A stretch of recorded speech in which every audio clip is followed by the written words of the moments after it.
Les Arts d'Australie vous donnent rendez-vous rue de Seine, au 25 rue de Seine pour le Parcours des Mondes du 6 au 11 septembre 2022. Ces arts racontent toute une histoire ancestrale extraordinaire liée au temps du rêve, au temps de la création du monde. Donc les peintures aborigènes sont réalisées par des artistes aborigènes vivant dans les communautés reculées du désert central ou encore des parties nord de l'Australie. Ce sont des peuples de culture ancestrale qui continuent d'avoir une culture vivante et un art extraordinairement dynamique. C'est un art très authentique, un art du sacré, un art qui raconte le monde tel qu'il a toujours été, tel qu'il est et tel qu'il sera.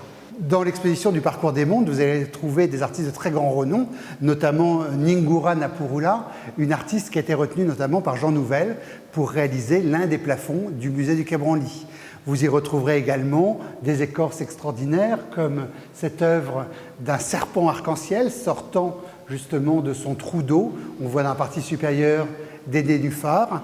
Ou encore des œuvres sur papier. On a ici une très belle œuvre représentant ces objets qu'on appelle des ganini sur un paysage empli de forêts et en même temps de feux sacrés. La peinture aborigène, c'est vraiment une peinture de la mythologie, une vision aérienne.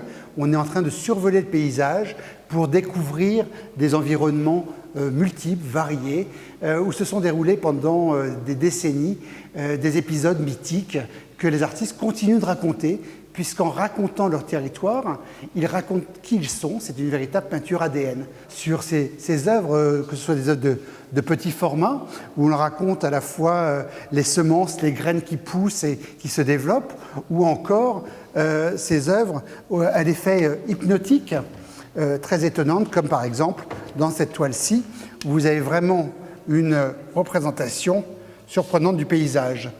Parmi les objets étonnants, vous avez aussi ces très beaux objets qu'on appelle des esprits mimi, ces sculptures qui proviennent du nord de l'Australie. On raconte qu'au temps du rêve, ces ancêtres vivaient dans les failles des rochers. Ils n'en sortaient que la nuit pour aller chasser leur nourriture et apprendre aux hommes non seulement la chasse et la cueillette, mais aussi la danse, la musique ou encore le secret des plantes médicinales. Donc ils ont toujours un petit côté un petit peu malin, ce qui est normal, on reconnaît leur visage, des expressions variées. Et lors du Parcours des Mondes, je vais présenter une sélection intéressante de mimi tout à fait extraordinaire et enchanteur.